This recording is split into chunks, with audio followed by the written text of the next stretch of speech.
Morning light seeped into the small house like it was trying not to wake anyone. It slid over the couch in the living room where Joe Miller usually fell asleep, traced the faded family photos lining the hallway, and finally slipped into the kitchen. The kitchen was not supposed to be awake yet.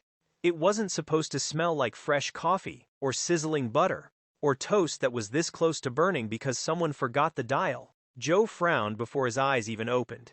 He always woke to silence, to the low hum of the refrigerator, to the ticking of the clock over the sink, to the soft creak of the floorboards under his own feet as he tried not to wake his 10-year-old son, but this morning, there was sound. There were voices. He pushed himself up slowly, hand instinctively rubbing at his left knee. The joint popped under his palm, a dull, stubborn ache, an old gift from his last tour overseas. He grunted, rolled his shoulders, and listened. Laughter. His son's laughter. Joe swung his legs off the couch and stared groggily at the clock. 7:14 a.m. He didn't remember setting an alarm. He didn't remember turning off the TV. He didn't remember anything that should lead to laughter and the smell of scrambled eggs. He pushed himself to his feet. The murmured voices in the kitchen grew clearer as he shuffled closer. "No, you have to whisk it faster," a woman was saying. "Otherwise the eggs go rubbery."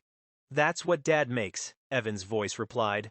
"Rubber eggs. I heard that," Joe called automatically, still half asleep. The voices went silent. He stepped into the doorway and stopped dead like head walked into a wall. A woman stood at his stove. Not just any woman. A stranger. In his house.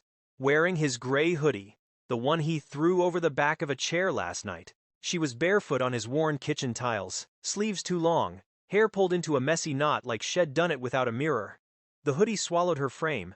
The hem almost to her mid-thigh. She held a spatula in one hand and a potholder in the other. His son sat at the counter, swinging his feet, a glass of orange juice in front of him and a smile that took up his whole face. The woman turned as if she'd known he was there all along. "Good morning, Joe," she said, like greeting an old friend. "I hope it's okay that I borrowed your hoodie," Evan insisted. Joe's brain tried to catch up. He remembered snow. He remembered headlights skewed at a weird angle. He remembered crawling down an icy slope with a rope looped around his waist. He remembered a woman in a SUV, airbag deployed, blood at her temple. He did not remember letting that woman into his house to make breakfast in his hoodie. "Who are you?" Joe asked, squinting like maybe she'd sharpen into someone familiar.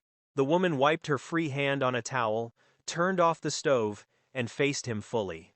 There was something composed about her, even in an oversized sweatshirt, a certain straightness to her shoulders, an ease in her expression, like she was used to walking into rooms where people were surprised to see her and never letting it bother her. "I'm Abigail. Remember?" she said gently. "You pulled me out of my busted SUV last night, dragged me up a snowbank, and refused to let me call an ambulance because you insisted you knew a clinic that wouldn't overcharge me." Which, by the way, was true. Joe stared. Evan hopped off his stool and trotted toward him. "Dad, you saved her!" he announced proudly, as if Joe had forgotten his own heroics. "There was snow and everything. It was awesome. You told me to go back inside. But I watched from the window. You looked like an action movie guy, except your back hurt." Joe looked down at Evan, then back at the woman. "Miss Carter," Evan added. "You didn't say her last name, Dad. That's rude." The woman smiled faintly. "It's okay." She set the spatula down and walked a few steps closer, extending a hand with a controlled, practiced motion that spoke of boardrooms and stages and cameras. "I should introduce myself properly," she said. "I'm Abigail Carter. I'm the CEO of Carter Medical Technologies." The name hit Joe harder than the morning light. He'd seen it on boxes in the back of his truck, on billboards off the interstate, on hospital donation plaques when he'd taken Evan to get stitches after a bike crash. Carter Medical made infusion pumps and ventilators and imaging machines. They donated equipment for rural clinics. Their founder was always on business news channels talking about transforming access to care. That person was now standing in his kitchen, in his hoodie, and had apparently made his son breakfast. "Right," Joe said slowly. "The Carter. That Carter." Abigail's smile widened just a little. "So, the commercials did work." Evan tugged his sleeve. "Dad, she makes way better eggs than you." "No offense." "I'm deeply offended," Joe said. I've known how to make scrambled eggs since I was 8. You've been making them wrong since you were 8, Evan replied. Abigail laughed, a quick, warm sound that seemed almost out of place in his small, worn kitchen. Sit, she said, stepping aside from the stove. There's coffee. I'm afraid I may have committed crimes against toast, but the eggs are edible. Joe, still too disoriented to argue, sat down at the counter. A mug slid in front of him. Steaming, he wrapped his hands around it, letting the heat ground him. Abigail watched him for a second, evaluating, then moved back to the stove and slid scrambled eggs onto plates. How much of last night do you remember? She asked casually, like she was asking about a movie head fallen asleep watching. He thought. The storm, the SUV, rope scraping over rock, her weight over his shoulder, her breath fogging against his neck. Driving in slow, painful visibility to the urgent care clinic near town. After that, bits and pieces. The receptionist's raised eyebrows. The nurse rushing to get a doctor. Evan standing in the waiting room, in pajama pants and boots, wrapped in Joe's old army jacket. He remembered insisting head weight. He remembered an exam room. He remembered Abigail insisting she was fine. He remembered her telling him she didn't want to take up hospital beds when real emergencies might come in.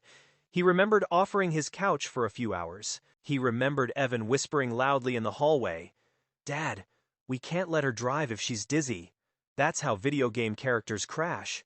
He remembered thinking, "It's just for a few hours." Then waking up to the smell of coffee. Some of it, he admitted. Not all. Evan climbed back onto his stool. "She got here at like 2 in the morning, he said helpfully. "You carried her in. Then you argued about something. Then you both sat at the table and talked like grown-ups. Then you fell asleep and started snoring." She laughed. "Then you snored louder." Abigail lifted a brow. "In my defense, I suggested getting a hotel. But he said the roads were too bad, and this was closer than going back to town. Besides," she added, "your couch is surprisingly comfortable." "It's lumpy," Joe said. "It's honest," she replied. "Like its owner." He narrowed his eyes, uncertain if that was a compliment. Abigail slid plates toward them. "For the record," she said, "I don't usually wake up in strangers' houses, borrow their clothes, and cook breakfast for their children. This is a first for me too." "I didn't say anything," Joe muttered. "You looked like you were thinking it." Breakfast tasted better than it had in months. The eggs were soft, the coffee strong, toast a little too dark on one side, but cut diagonally like Evan liked. Abigail ate with the quiet efficiency of someone used to short breaks between meetings and flights, but she listened more than she talked. Evan filled the gaps. He told her all about his school's robotics club, his dream of building a drone that could plant trees, and how he was saving up for better parts, but they were expensive. "They don't have to be top of the line," Evan said. "Dad says most problems can be solved with the right tools and stubbornness." "That sounds accurate," Abigail replied. "Stubbornness is underrated." "Hez really stubborn," Evan added. "Still in the room," Joe pointed out. Evan grinned and popped another bite of egg into his mouth. Abigail glanced around the kitchen while she ate. The cabinets were old but well maintained. The counters were nicked in spots, the kind of wear that comes from years of meals and homework and rushed mornings. Her gaze lingered on a drawing stuck to the fridge with a magnet. Evan's scribbled version of a robot carrying a first aid kit, stick figure patients lined up behind it. "That's yours?" she asked Evan. He followed her gaze and nodded. "Yeah. It's my MedicBot one. Dad says version 1 of anything is mostly mistakes, but you learn a lot from it." "He isn't wrong," she said softly. When they finished, Abby rinsed her plate at the sink like she'd always done dishes in this kitchen. Then, she dried her hands slowly, reached for her bag on the counter, and pulled out a checkbook. The atmosphere shifted. "Here we go," Joe muttered under his breath. She tore off a check and slid it toward him, face down. "For your trouble," she said simply. "And for the rope burn on your hands. And for the gas. And the coffee. And the 3 times you could have left me in that car and didn't." Joe didn't touch it. "How much is it?" Evan whispered. "Doesn't matter," Joe said. Abigail watched him quietly. "Mom," Joe said, pushing the check back toward her with 2 fingers. "I told you last night. I didn't pull you out of a car for a paycheck." "Joe. No. Listen." He sat up straighter. "You were in danger. I could help. So I did. That's it." If you want to send cookies at Christmas, fine. But I'm not taking your money. Abigail exhaled slowly, as if she'd expected this answer but hoped she was wrong. You have a mortgage, she said gently. Joe's jaw tightened. How do you know that? You mentioned it when you thought I was too woozy to remember, she replied. You were worried about the next payment. He cursed his past self silently. I'm not taking your money, he repeated, voice quieter but no less firm. For a moment, silence settled between them. Not angry, not awkward, just heavy. Evan glanced from one adult to the other, sensing something important was happening even if he didn't fully understand what. Abigail looked down at the unused check, folded it carefully, and slipped it back into her checkbook. All right, she said. No money. Joe blinked. Just like that? I don't make a habit of arguing with people who've hauled me up a snowbank, she said. But that doesn't mean we're done. Done? She met his eyes. You saved my life, Joe. I'm not going to insult you by pretending I can square that with a dollar amount, but I am going to find a way to even the scales that feels right to you. It might take me a little while to figure out how. You don't owe me anything, he said reflexively. Her lips curved in a sad little smile. Well, see, she replied.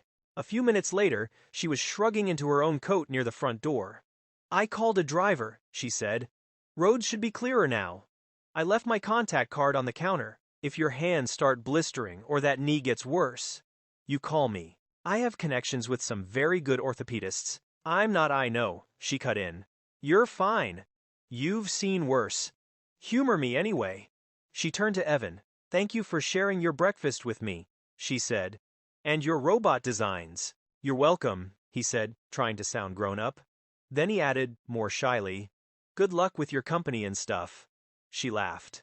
I'll do my best. She looked back at Joe one last time before stepping out into the cold. So will I, she said quietly. The door closed behind her. The house was suddenly too quiet. Evan crossed his arms, studying his father's face. Dad? Yeah, kiddo? How does it feel to be a superhero? Joe snorted. My back hurts, my hands are raw, and I'm out of coffee. Some superhero. Evan considered this. Maybe superheroes don't feel super, he decided. Maybe they just do stuff and everyone else calls it that later. Joe went still. Seconds stretched out between them. Finally, he smiled faintly. Maybe, he agreed. He didn't know it yet, but this morning was the last quiet morning of the old life he knew. Everything after would grow out of this breakfast, the woman in his hoodie, the refusal of a check, the stubborn choice to be decent when no one was watching. Everything after would carry the mark of that decision. 3 days later, the entire town knew her name. Joe was under a truck in the logistics yard, changing an oil filter, when the radio in the corner of the garage crackled. And, in other news, the announcer said, Carter Medical Technologies CEO Abigail Carter is recovering after a dangerous car accident in the Colorado mountains earlier this week. Sources say she was rescued by an unidentified Good Samaritan. A wrench clanged to the concrete as Joe's hand slipped. His coworker, Mike, turned from the workbench. You all right down there? Mike called. Yeah, Joe grunted, wiping oil on his coveralls as he slid out from under the truck. The radio went on.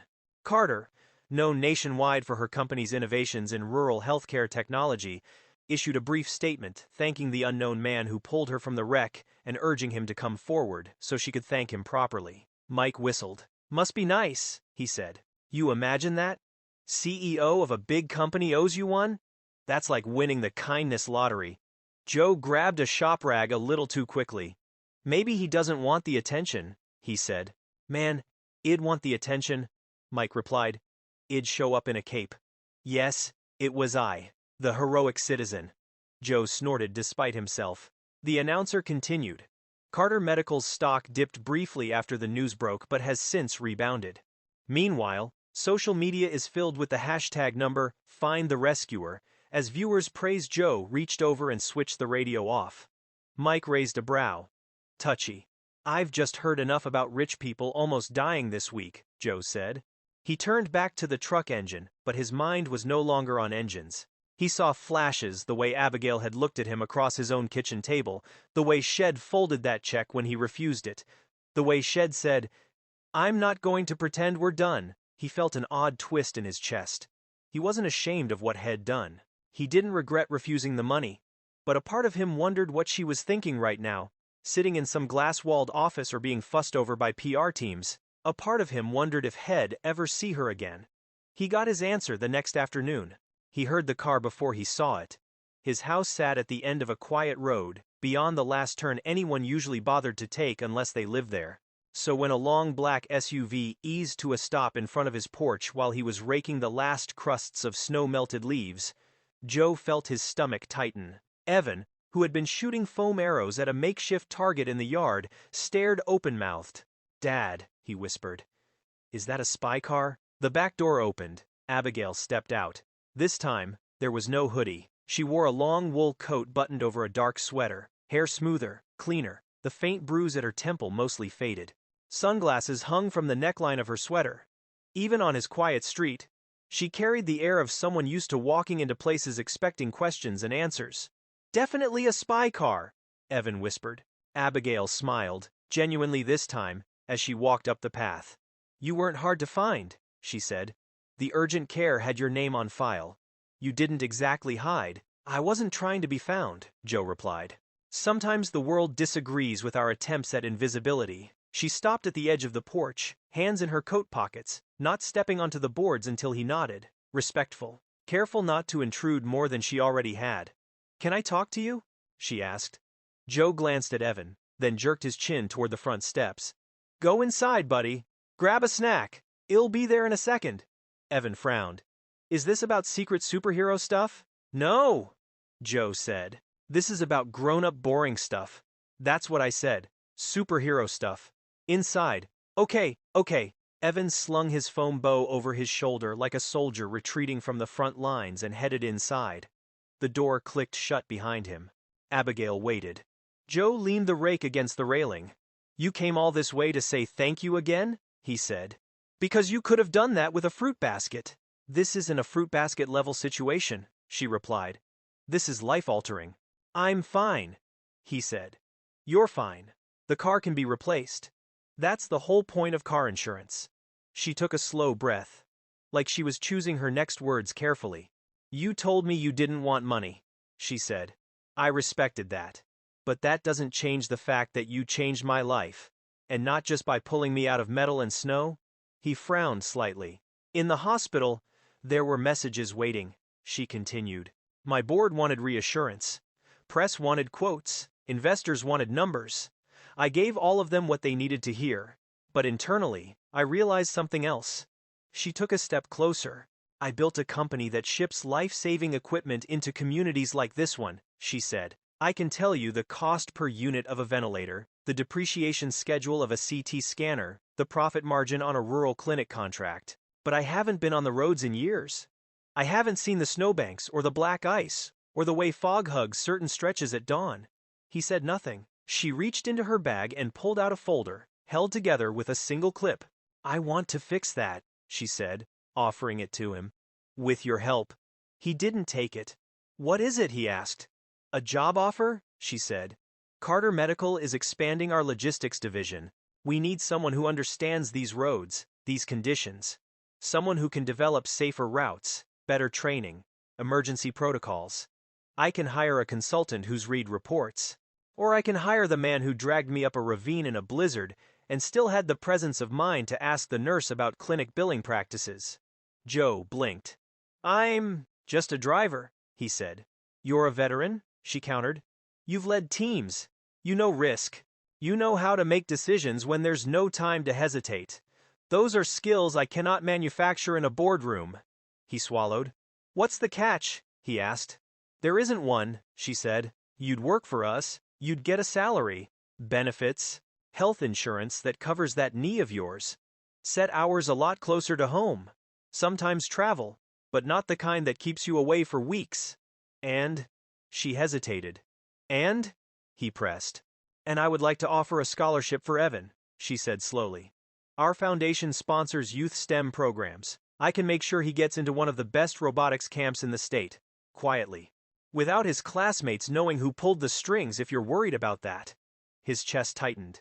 "How much did the urgent care tell you?" he asked. "Enough to know you're not someone who would ever ask," she replied. "And exactly the kind of person who would need it." Silence stretched between them, filled with late winter birdsong and the faint rumble of a distant truck on the highway. He opened the folder. Job description. Salary. Benefits. A note at the bottom in her handwriting. You saved my life. Let me help make yours easier. He closed it again, jaw tense. I don't want a job because you feel guilty, he said. She shook her head. This isn't guilt, she said. This is alignment. I need someone like you.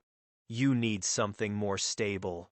If I wanted to soothe my conscience, it'd have wired money and never set foot here again. He almost smiled. You've thought about this, he said. For 3 days, she admitted, between board meetings and icing my bruises. She let her hands drop to her sides. I can't force you, she said.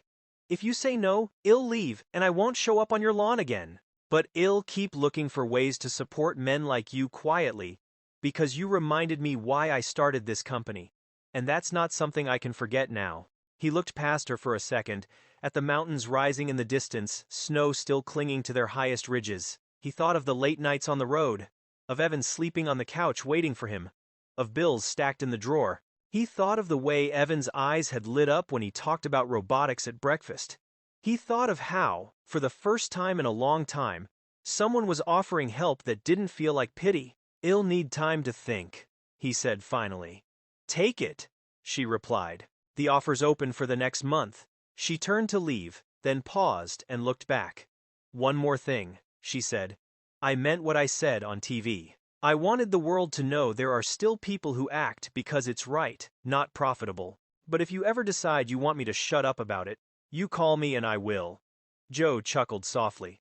Somehow I don't see you shutting up easily, he said. You'd be surprised, she replied. Some people are worth quiet. Then she walked back to the SUV and left him standing on the porch with a folder that felt heavier than paper had any right to be. He didn't make his decision that day. He didn't make it the next day either. But he did find himself watching the news with a different angle, noticing how Abigail spoke about supply chains and rural care with a fervor that sounded less like PR and more like a mission. He heard her mention, in passing, we're working on strengthening our ground logistics after some internal learnings, and he knew, with a strange jolt, that he was part of those learnings. When he finally called her office number 3 weeks later, after 3 more near misses on icy roads and one heartbreakingly short night of sleep, her assistant connected him immediately. Joe, Abigail said, like Shed never doubted he would call. Tell me you're saying yes. He could hear typing in the background, the murmur of distant voices. I'm saying, he started, then stopped, then said, I'm saying, I'm willing to give it a shot. I can't promise it'll be any good in an office. She laughed. Good. I don't want you in an office. I want you in a truck with a radio, on a laptop with maps, in training rooms with my people. We can teach you the software. We can't teach you your gut. I've got a stubborn gut, he said. I'm counting on it. And just like that, his life bent in a new direction. The first weeks at Carter Medical were strange. He kept expecting someone to tap his shoulder and tell him they'd made a mistake. The building itself was all glass and metal, polished floors and silent elevators. The parking lot was full of sedans and sleek SUVs instead of dented pickup trucks. People walked quickly, tablets in hand, coffee cups always half full. Joe wore jeans and work boots and a clean button-up on his first day. He felt like a misplaced extra in a corporate drama. Yet the first meeting in the logistics war room made something inside him hum. Large maps of the region were pinned on the walls, marked with colored routes and notes and circles. The screens showed live feeds of vehicle locations, weather warnings, traffic reports. Abigail walked in, not as the woman in his hoodie, but as a leader. All right, she said, clapping her hands lightly. This is Joe Miller, Hez, our new safety operations coordinator. He knows these mountains better than any of us. We're going to let him tear apart our routes and tell us how stupid we've been. A few people chuckled. Joe felt his neck flush. He cleared his throat.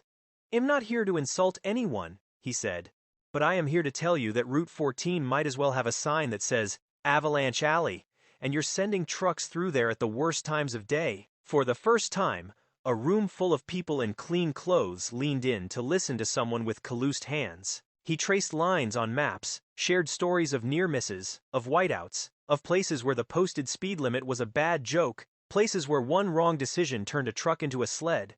They listened. They asked questions. They adjusted. Abigail watched quietly from the corner, arms folded, expression soft. Later, in her office, she asked, "How does it feel?" "Weird," he admitted. "Like someone handed me a microphone at a karaoke bar I didn't sign up for." "You did sign up," she said. "That's the job." He shrugged. "Feels strange having people actually do what I suggest." "Get used to it," she replied. "You're good at this." That night, he came home before sunset for the first time in weeks. Evan nearly tackled him at the door. "You're home already?" Evan cried. "Don't sound so surprised," Joe said, but he couldn't stop the smile. They ate dinner together. Real dinner, not something from a drive-thru he brought home in styrofoam. He helped with math homework. They watched a documentary about space elevators because Evan insisted. And when Evan finally went to bed, Joe sat at the kitchen table, alone, staring at the compass head kept from his army days. For the first time in a long time, he felt like that needle wasn't the only thing pointing him somewhere. When summer rolled around, a letter arrived for Evan. "Camp?" Evan squeaked, reading the embossed logo at the top. "Dad, this is JPL Robotics Summer Academy. This is like the Olympics for kids who like gears." Joe tried to act casual. "Open it," he said. Evan tore it dramatically, then read silently, then screamed, "I got in! I got in! I got in! I got in! They say my application was exceptionally promising and they're giving me a scholarship covering full tuition and materials." He launched himself at Joe. Joe caught him, heart full and aching. "Is this from her?" Evan asked, quieter now. "Miss Carter?" "Maybe," Joe said. "Maybe from the foundation. But remember something." "What?" "You're there because you're good," Joe said. "Because you worked. Because you filled out that application yourself, remember?" "With your proofreading," Evan pointed out. "Barely," Joe said. "I fixed 3 commas. You did the rest. Abigail might have opened a door, but you walked through it on your own." Evan nodded slowly.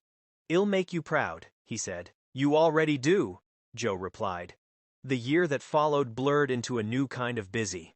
Joe spent days in the field riding along routes, testing his revised plans, calling in when he saw dangerous drifts or narrow passes. He trained drivers on emergency protocols, taught them the knots head once used in combat zones, showed them how to read sky and snow like another set of instruments. He spent part of his time in classrooms at Carter Medical, where young engineers and planners listened as he explained why a route that looked efficient on a screen could be deadly in real life. He wasn't polished. His presentations were a little rough around the edges. Sometimes his slides were crooked. But no one ever left his sessions bored. In the evenings, He'd sometimes find himself in Abigail's office, not as an employee, but as a person. They'd talk about more than logistics. "You grew up where?" he asked one night as they ate takeout from a local diner at her conference table. "Indiana," she said. "Town with more cornfields than people. Mom was a nurse. Worked nights. I practically grew up in hospital break rooms." "Is that why you started all this?" he asked, gesturing vaguely to the building around them. "Partly," she said. "I watched her come home exhausted, talk about broken machines, hospitals sharing equipment because they couldn't afford more. I got tired of hearing about people not getting care because the right equipment wasn't there or wasn't working. So I thought, fine. I'll build the equipment," he chewed slowly. "Didn't mean to build it this big," she added. "I think big is good in your case," he said. "People in the valley talk about your machines like they're miracles." She laughed softly. "They're machines. Miracles would have been nice, though. Less maintenance. You're underselling yourself. You're overselling me," she said. He shook his head. "Maybe we're both wrong," he said. She smiled faintly. "Maybe we're both stubborn." Over that year, stubbornness became a shared language between them. She pushed him professionally, encouraging him to speak at conferences, to file reports that ended up in board meetings. He pushed her to ride along on routes, to talk to drivers, to see the communities her equipment served, not from podiums, but from porches and dusty clinic waiting rooms. The more time they spent together, the less it felt like CEO and employee. More like two people who had been heading in separate directions and somehow collided in a snowstorm, each knocking the other onto a slightly better path. When the avalanche came, it didn't announce itself politely. They'd been watching the weather reports all morning. Route 14 is showing increased risk, the meteorologist said over the internal call. Snowpacks unstable. ID recommend rerouting. We've got a neonatal ventilator shipment heading to Ridgeview Hospital, one of the planners responded. They've got 3 newborns in NICU and only 1 working machine right now. They're counting on that delivery today. Joe stared at the map. If we reroute, another planner said, we add 4 hours. Ridgeview called twice already asking if we can make it before 6. Abigail looked at Joe. What do you think? She asked. He hated being asked that sometimes, because he knew that if he said yes and the road collapsed, that would be on him, and if he said no, and a baby's life hung in that delay, that would be on him too. He traced a path with his finger. Send them, he said slowly, but with precautions. They don't go alone. He outlined a plan, 2 trucks traveling together, equipped with satellite phones, emergency gear, heavy-duty winches, regular check-ins at designated points, an agreement that if conditions escalated past a certain threshold, they'd pull over and wait it out, no questions asked. He insisted on going himself. I can lead from here, Abigail argued. You don't have to be in the truck? I do, he said. If I'm going to ask those drivers to risk it, I'm not doing it from behind a desk. She stared at him, anger and worry warring in her eyes. Is this about responsibility or pride? She demanded. Both, he admitted. You hired me because I know these roads. Let me do the job. In the dispatch bay, as he pulled on his heavy coat, she walked up beside him. If this goes wrong, she said quietly, they'll blame me. If it goes wrong, he countered, I won't be here to hear it. That's not making me feel better, she snapped. He adjusted his gloves, then paused. I'll come back, he said simply. Don't make promises like that, she replied. You can't control the mountain. No, he said, but I can control how I move on it. He gave her a small half-smile. I'll be careful. She stared at him for a long beat, then nodded once. Come back, she said. Or I'll find someone else to yell at. He chuckled and climbed into the lead truck. The road started out clear enough. Clouds hung heavy but distant. Snow crunched under the tires. The mountains loomed around them, vast and close, like the walls of a giant stone corridor.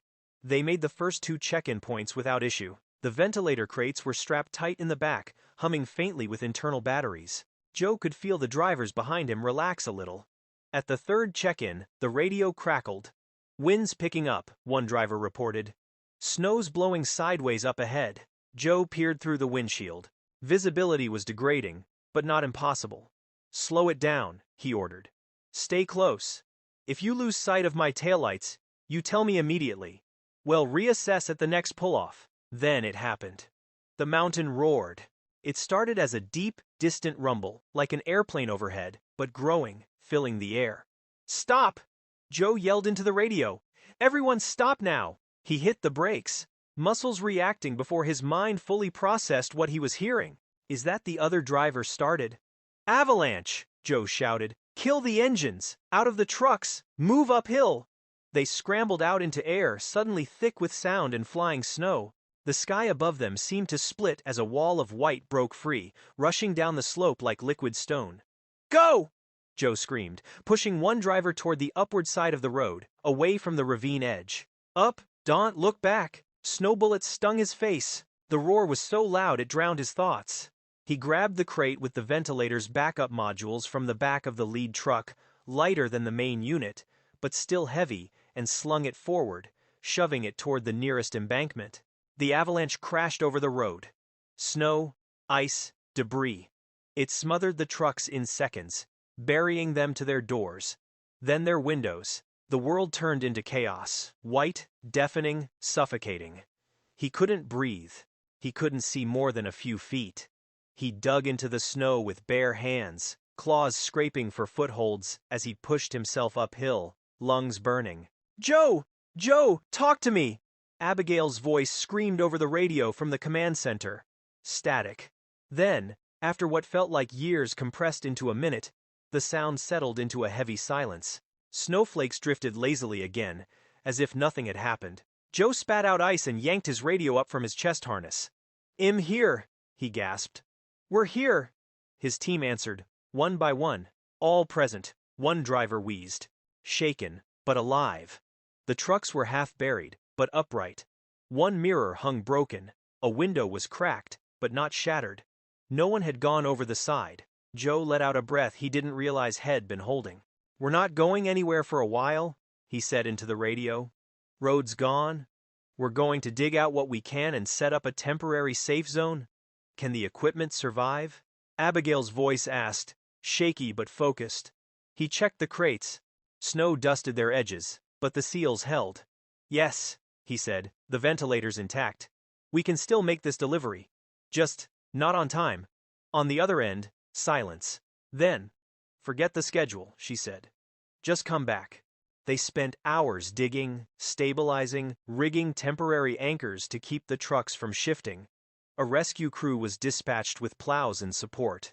The road would stay closed for days, but they got the equipment out, transferred it to another route, got it to Ridgeview Hospital before midnight. 3 babies breathed easier because of it. When Joe finally returned to headquarters, exhausted, forgotten bruises blooming across his ribs, the building's fluorescent lights felt surreal. He walked through the lobby, tracking slush. Security guards nodded quietly, eyes wide. Someone said his name in a reverent whisper. He ignored all of it and headed straight for the operations floor. Abigail met him at the entrance. Her hair was mussed like shed bin, dragging her hands through it for hours. Her usually composed face was flushed, eyes rimmed with red. She didn't say anything at first. She just walked up to him, looked him over like she was checking for missing pieces, and then slapped him lightly on the chest. "Don't ever do that again," she said, voice breaking. "Do you have any idea I told you it'd be careful?" he said tiredly. "You told me you'd come back," she shot back. "And I spent the last 4 hours thinking you'd made a promise you couldn't keep." He opened his mouth to make a joke, realized this was not the time, and shut it. "I'm sorry," he said instead. She exhaled shakily. "I realized something today," she said. "When the avalanche hit and your signal went dead, I hated this job. I hated this building. I hated those mountains. I hated every decision that put you on that road." He blinked. "I used to think losing the company would be my biggest fear," she continued. "Turns out I was wrong." He swallowed. "What's your biggest fear now?" he asked quietly. Her eyes met his. "Imagining a world where you're not in it," she said. The hum of the monitors seemed to fade. The room behind them continued working, dispatchers talking, screens flashing status updates, but in that small patch of hallway, there was only the two of them, and the words hanging in the air. He didn't know how to answer that. So he did what he knew. He stepped closer. "I'm not going anywhere," he said. "You can't promise that," she whispered. "I can promise. I'll try," he said. "And that I'm damn stubborn." A teary laugh escaped her. "That you are," she said. 2 weeks later, he handed her a small, battered box. "What's this?" she asked, turning it over in her hands as they stood in her office, sunlight slanting across the desk. "Open it," he said. Inside lay his old military compass.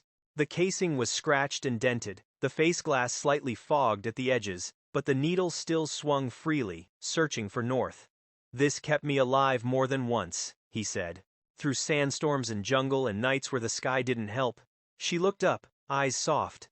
"Joe, I can't. It's not a proposal," he said quickly, a little too quickly. "Just a promise. You told me you hated thinking about a world without me. I'm telling you that wherever you go, I'll do my best to make sure the road is safe. For you.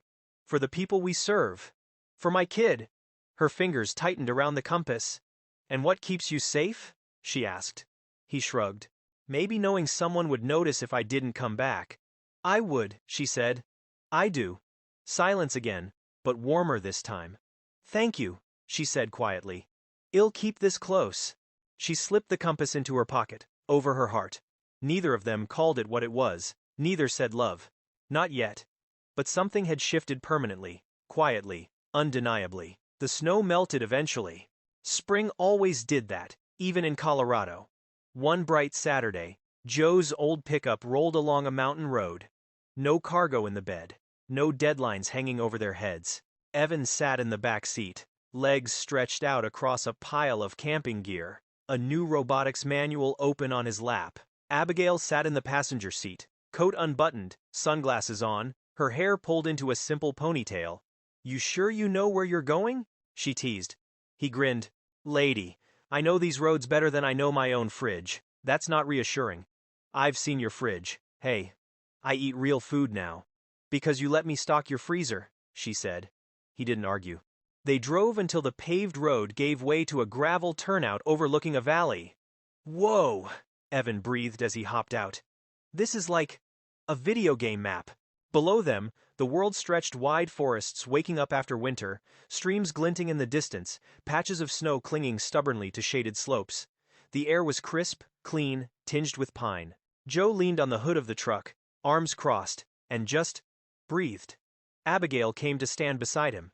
"Hard to believe this is the same state that tried to drop a mountain on your head," she said. "The mountain doesn't care," he replied. "It just is. We're the ones who decide what to do on it." Evan wandered a few feet away, picking up rocks, examining them, putting most back. "Dad?" he called. "Yeah?" Evan turned, squinting into the sunlight. "When you pulled Miss Carter out of that car, did you know things would turn out like this?" Joe laughed. "Not even remotely. I thought I was going to bleed out in a snowbank," Abigail added dryly. Evan frowned. "That's dark." "It was a dark night," she said. "But now it's bright," he replied.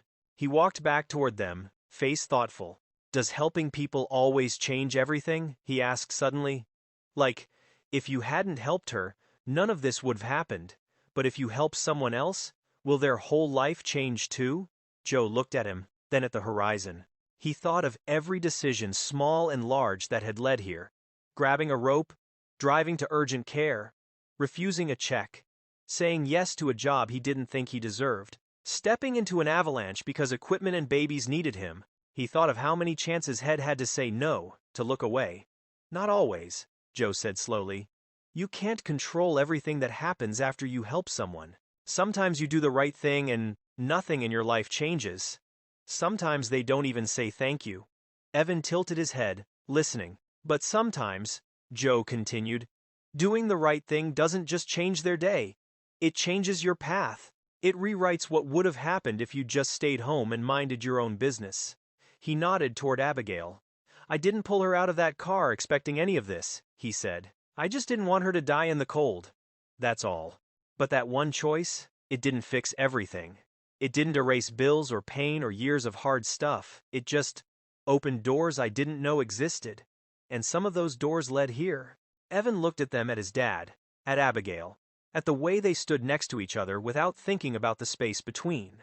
"So helping people doesn't always change everything," he repeated. "No," Joe said. "It doesn't." He smiled, small but true. "But it changes the things that matter." Evan absorbed that, then nodded, satisfied in the way only a kid who trusts the answer can be. "Okay," he said. "I'll keep helping people then." "I'd expect nothing less," Abigail said softly. They stayed there a while longer, talking about nothing and everything, about camp projects, about new ventilator designs, about whether a robot could be taught to make decent scrambled eggs. At some point, Evan wandered back to the truck to get his sketchbook, leaving Joe and Abigail alone at the overlook. She slid her hand into his. He glanced down, surprised every time by how natural it felt now. "No board meetings?" she said.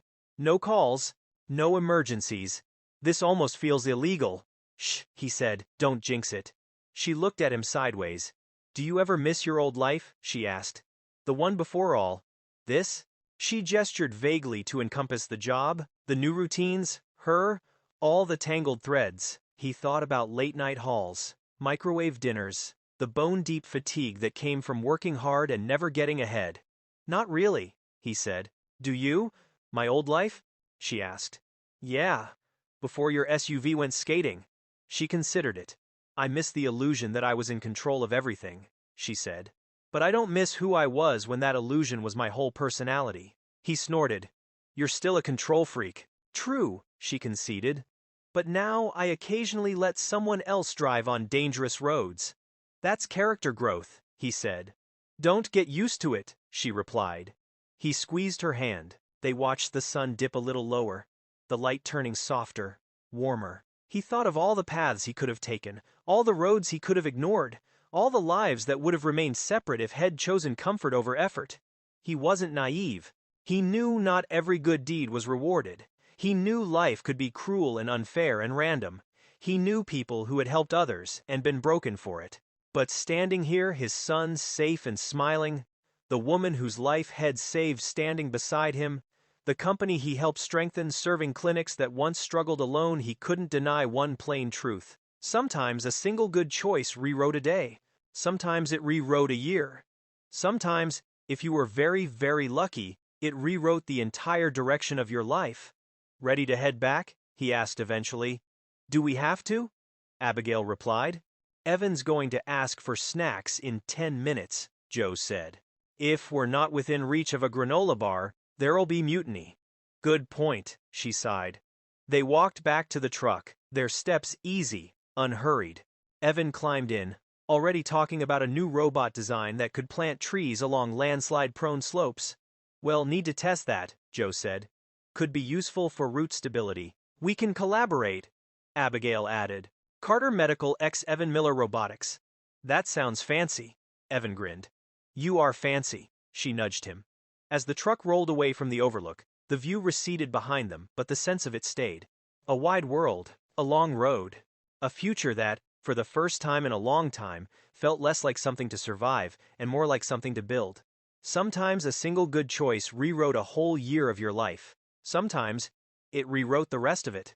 And as the mountain wind rushed in through the cracked window, carrying the scent of pine and thawing earth, Joe realized he was okay with not knowing exactly where the road would lead. He just knew he wasn't driving it alone anymore. If you enjoyed the story, please subscribe to support the channel so we can create more videos. Thank you, everyone.